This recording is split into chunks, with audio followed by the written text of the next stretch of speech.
Labdien! Good afternoon. Welcome to this press conference. Today's press conference is dedicated to the informal meeting of Ministers for Energy of the EU. And today, first, I'll give the floor to Ms. Dana Reizniece-Ozola, Minister for Economy of Latvia, and Commissioner for Climate Action and Energy, Miguel Arias Cañete. Then you will have a chance to ask questions. Now I give the floor to Minister for Economy. Thank you. Distinguished Commissioner, journalists, thank you for finding the time to come here and to show your interest in the energy meeting. So today we finished a two-day meeting of Ministers for Energy. During these 2 days we discussed two very significant issues. Yesterday, ministers discussed the energy efficiency measures to be taken for heating and cooling. And today we exchange our opinions on how to continue regional cooperation in the EU.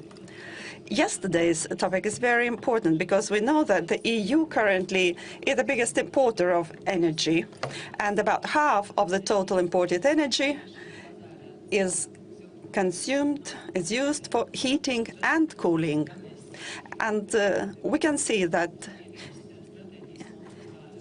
even though if we see that in the energy strategy context, one of the goals is to be self-sufficient, then the best way to go is not to buy additional energy, but to save it. As we know, the cheapest energy is the energy that is not spent or wasted. The ministers pointed out that we have to work on passing to renewable energy resources in district heating. Currently, only 16% of energy used in this sector is from the renewables. Ministers also pointed out that in the future we have to work on new technologies to ensure affordable price for end users. And of course, it's logical to use financial instruments, available financial instruments for implementing the projects. And Commissioner Juncker's investment plan was discussed as one of the sources to increase energy efficiency. Ministers also pointed out that currently we are waiting for the upcoming strategy by the Commission on the development of heating and cooling. Ministers expressed their opinions on the principles to be taken into account. One of the conclusions was that, speaking about how to develop energy efficiency measures, what requirements should be set, it was stressed that the approach one size fits all is not acceptable or useful here. You have to take into account different situations. For example, Luxembourg shared their experience saying that all the new buildings, in fact, have this zero energy consumption, and that is a very effective way. It was stressed that synergies between existing systems should be promoted, so between district heating, local heating, and all the available technologies should be used as best as possible. Ministers also stressed that information campaigns are very important. It's not enough with policy making. There should be also information to the public. So today, the discussion was focused on regional cooperation. There are different platforms currently developed. For example, Baltic Energy Market Interconnection Plan, Central Eastern European cooperation mechanisms. There are already established platforms that work well, and it's important to develop these cooperation mechanisms on the existing initiatives. Something that was clear was that regional cooperation is the way of cooperation that could really help to implement the energy union goals, not only in terms of infrastructure development, but also in other dimensions. So this could be a good step. We decided we should think about the common European market, but we should start with cooperation on the regional level. And I'm especially glad to know that for the next presidencies, Latvia has raised this discussion on these issues on a rather high level, but the following presidencies, the incoming presidencies of Luxembourg and then of the Netherlands, they are going to continue the work on developing the energy union in the EU. That is a topic to be continued. Also, there is a practical need, as the ministers recognized, a need for rather strict coordination on the part of the European Commission. The cooperation on the regional level, in fact, should come from bottom up. It should come from the member states. But financing is also needed to ensure that these regional cooperation mechanisms work. I would like to thank all colleagues who participated in the discussions in the informal ministerial meeting. And I'm grateful to the Commissioner for listening, and I'm sure he'll take this into account in the future work. Thank you. Thank you very much to the Minister. Now I give the floor to the Commissioner Kalniete. Let me start by thanking Dana and the Latvian presidency for organizing this informal council. The last time we were here was to kickstart the Riga process, which paved the way for the Energy Union. And I want to thank you, Dana, for your continued leadership and support. Since then, we have adopted the Energy Union strategic framework in our action plan, and also the European Council last month confirmed the European Union commitment to building an energy union with a forward-looking climate policy on the basis of the Commission's framework strategy. Now, all of our minds are focused on implementations, and the discussions of the last 2 days have been an important step in that direction. At the March European Council, it was agreed that enhanced regional cooperation will be crucial to achieve the objectives of the European Union. And as I said to the ministers today, the Commission is the biggest advocate for regional energy cooperation, and we will do our maximum to initiate and support such integration. But regional cooperation is an abstract term, so today all the discussion was about us defining it together and fleshing out what it looks or should look in practice. Allow me to give you some concrete examples. First, in infrastructures. Infrastructure is perhaps the most visible example of regional cooperation, because energy islands continue to exist in the European Union, and many member states are still not properly connected to their neighbours. And this adds to the cost faced by consumers and also creates vulnerability in terms of energy security. We have already developed best practice regional cooperation, for example, in the Baltic Sea region, and several initiatives have succeeded in bringing the energy sector across borders closer together. Initially, focusing on infrastructure, the upcoming Memorandum of Understanding for BEMIP envisages broader cooperation, and we must build further on the success of BEMIP in other areas, for example, the Central East South Europe Gas Connectivity High-Level Group, the North Seas Countries Offshore Grid Initiative, or the High-Level Group for Southwest Europe in the Iberian Peninsula region that was established following the Madrid Declaration. And today I pledged to Ministers that the Commission would work together with Member States to set up regional operational centres for TSOs to plan and manage cross-border electricity and gas flows. On security of supply, the Commission has highlighted the need for stronger cooperation in order to respond to potential supply disruption. Simply put, we need common crisis management. So today I have announced that the Commission will propose preventive and emergency plans at regional and European Union level as part of the incoming revision of the security of supply regulation. And on electricity, we will work together with Member States in order to establish a range of acceptable risk levels for supply interruptions and an objective security of supply assessment. Let me emphasize that all 5 dimensions of the Energy Union offer great potential for regional cooperation, and regional cooperation will be an essential part of effective governance for the Energy Union.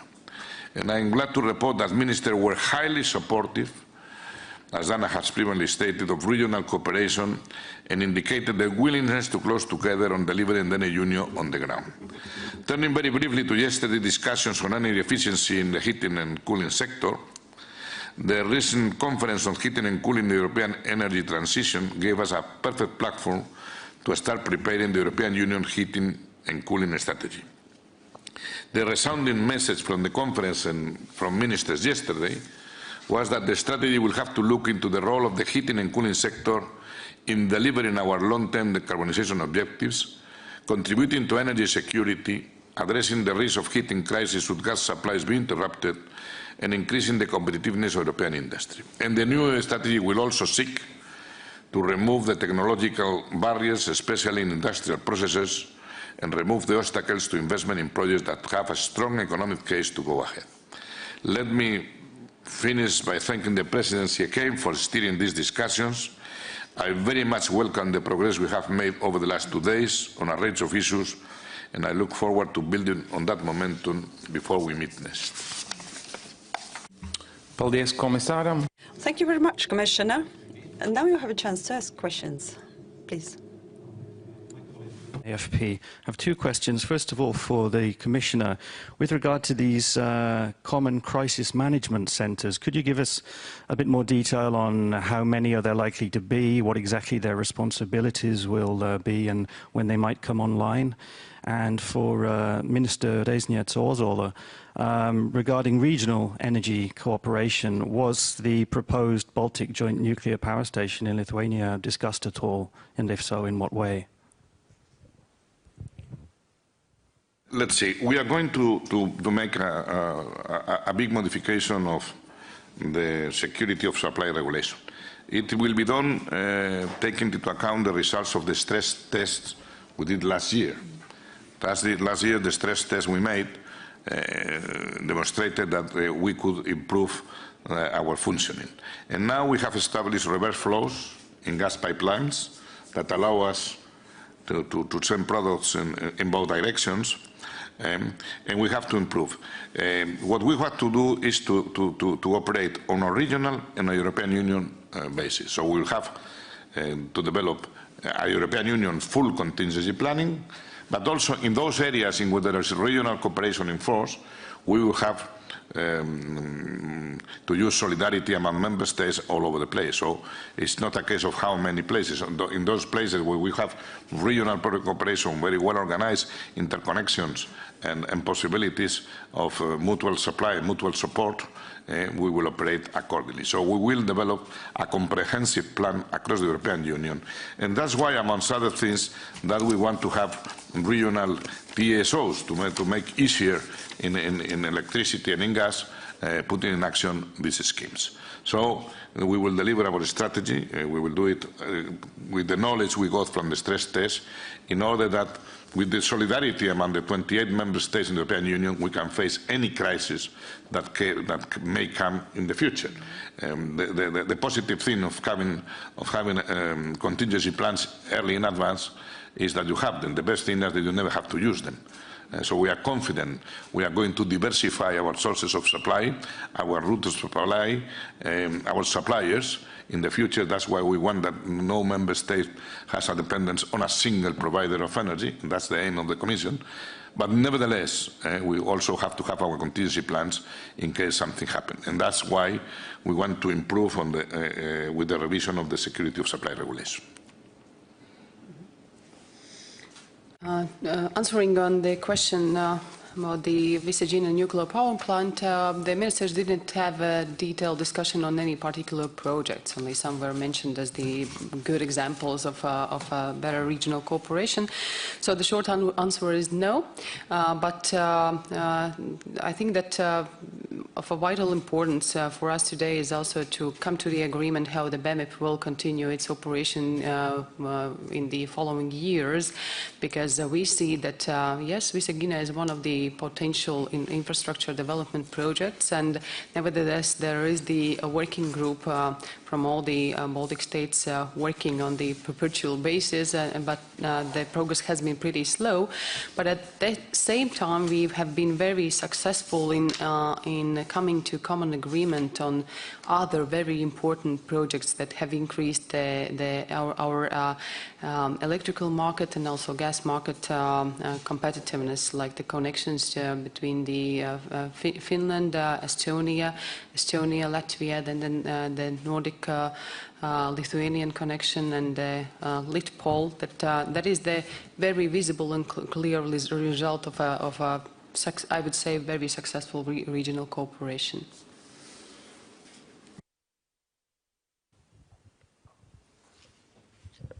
Yeah, my name is Yuris Kaja. I have changed my hat, and I'm working on behalf of the Wall Street Journal. You talk about crisis groups working on energy problems.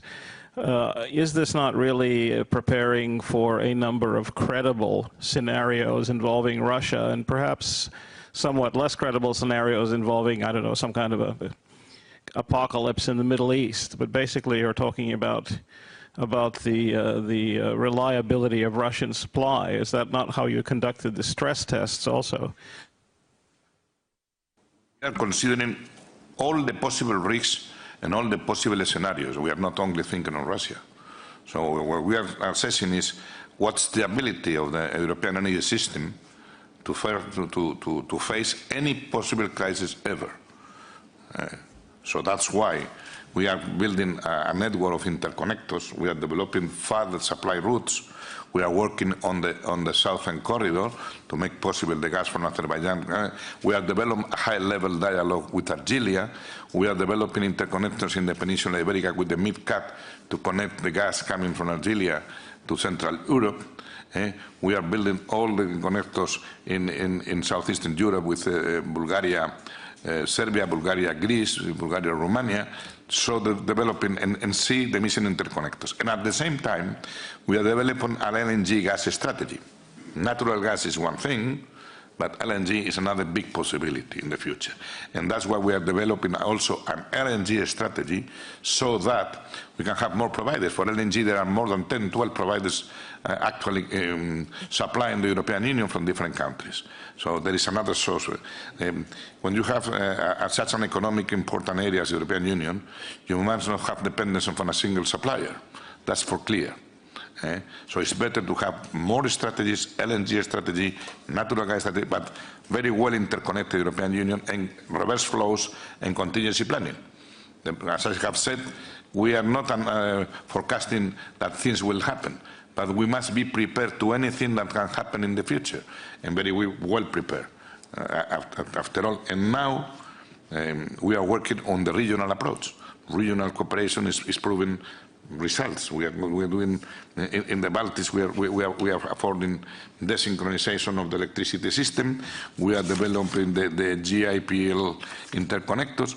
So we are working on a regional level and making lots of progress at the moment, and we will modify, as I say, our security of supply regulations. Just a follow-up on the diversification. Do you assume that, or one of your assumptions that U.S. LNG supplies will be coming onto the European market, and maybe Iran will open up as an energy supplier to Europe again? I am assuming, the Commission is assuming that we are in a discussion at the moment of the terms and conditions of the TTIP, and the intention of the Commission is that there is an energy chapter within the TTIP, and within energy in a chapter, liberalizing exports of gas will be one of the things, and eliminating dual pricing. So if we are able to have access to gas coming from the United States without difference of prices with internal market in the United States, it's a new possibility that increases our capacities of security of supply. So we are also working on that scenario, and it's also clear that finally there is in the month of June a final agreement with Iran. It opens new possibilities in the future, because Southern Corridor will not come only from Azerbaijan, but will have the possibilities of going further away to Kyrgyzstan and Iran in the future. So what the policy the Commission is following is that not a single country has a dependence on a single supplier. At least you have 3 suppliers different in the case of gas. And that's an intelligent approach, because if you have the gas from Norway and the gas produced within the European Union, the Russian gas, the Russians will continue to be a very important supplier of the European Union, not only in gas, also in coal, in oil and in uranium. But on a market basis, if there is competition, if there is more hubs, the Europeans will have more prices and lower prices, which we want affordable energy, we want secure energy, and we want clean energy.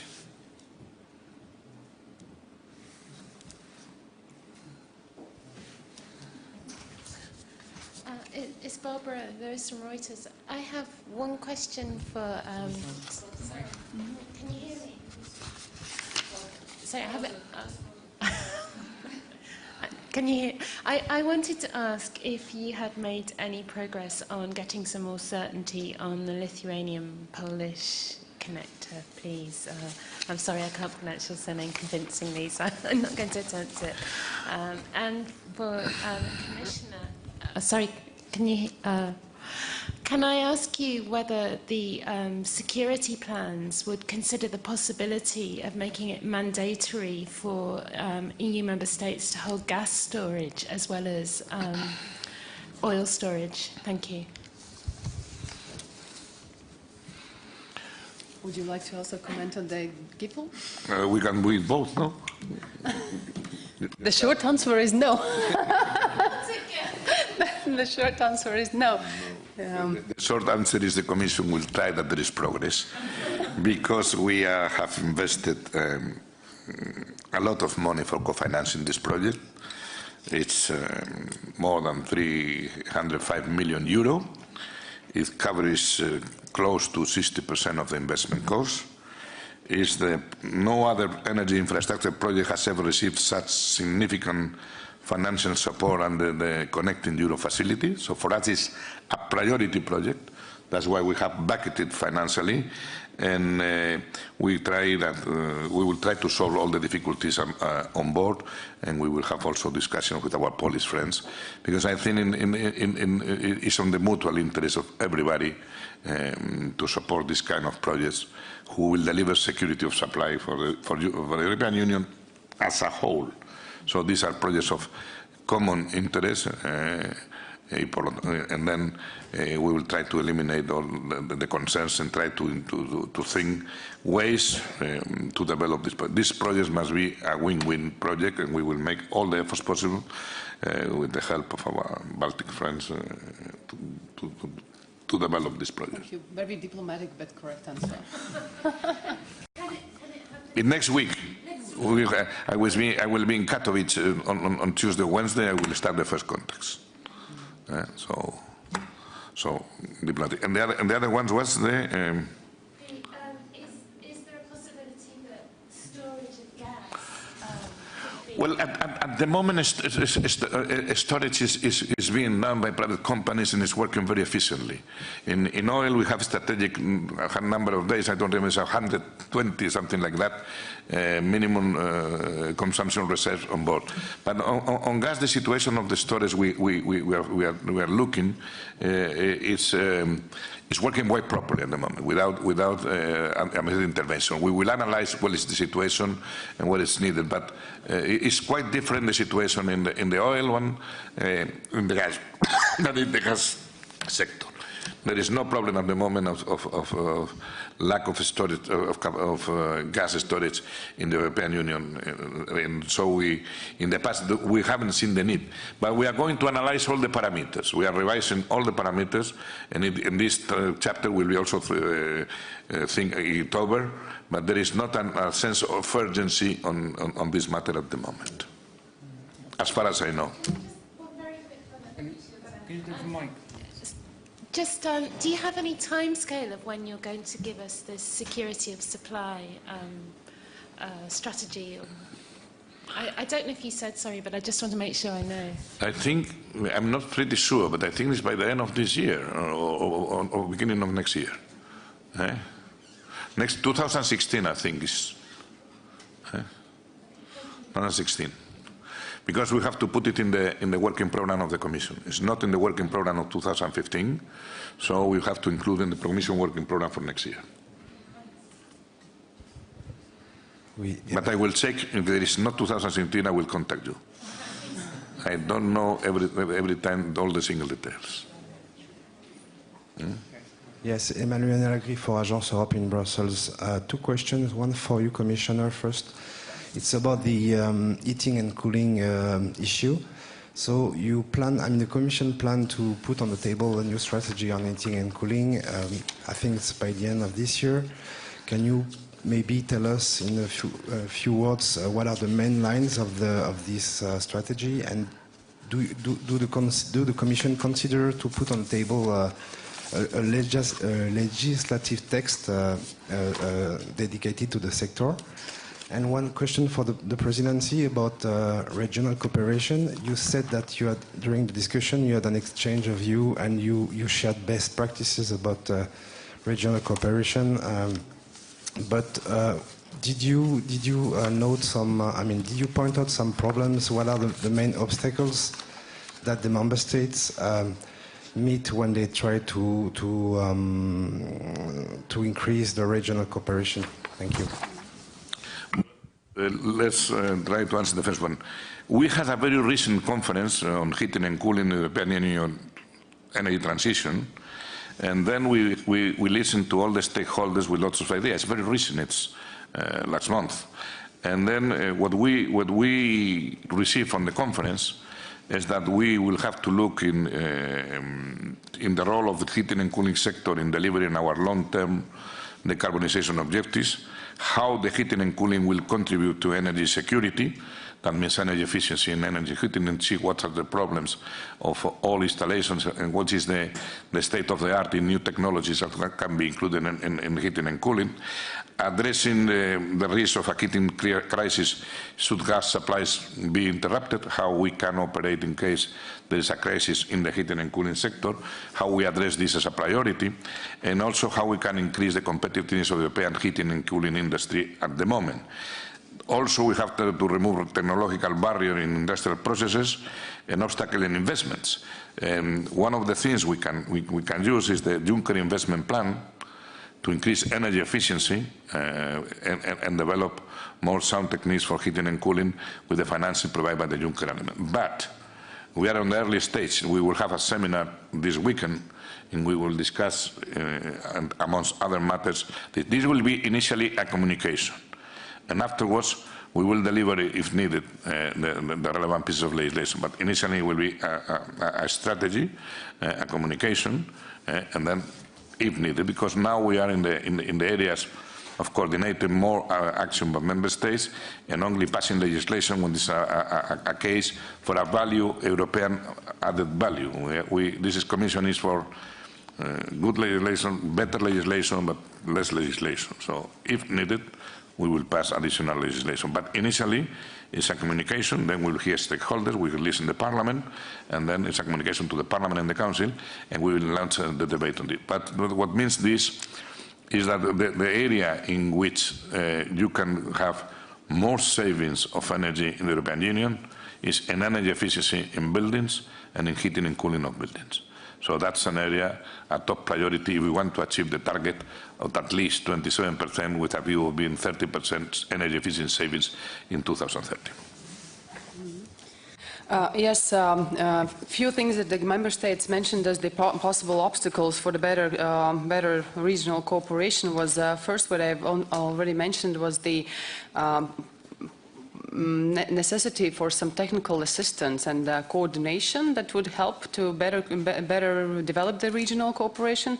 That is why they also mentioned the need for some specific fund that would foster the regional cooperation, and the more active role coming from the Commission's side. Then the lack of cooperation between the regulatory authorities and poor legal and technical convergence, that was also mentioned as the potential obstacle, and in some places where the regional cooperation hasn't been developed yet, the member states sometimes have the difficulties to see the real scope of the cooperation, just because of the lack of the not tradition of the practice before. And what we also saw, talking about, for example, better integration of the markets and somehow trying to synchronize the, for example, renewable energy support mechanisms, due to the strong traditions at the national level and already well-developed support mechanisms, it's pretty difficult for some member states to open the borders and try to even out their support mechanisms with the neighboring country. The balance then would be distorted.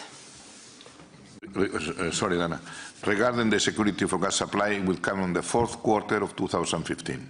On the other side, the security of supply for electricity will come on the year 2016. That was the confusion I had with the two dates.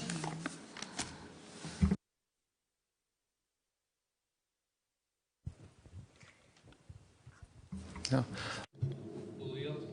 Thank you very much. Thank you very much for very exhaustive answers. And the press conference is closed. Thank you.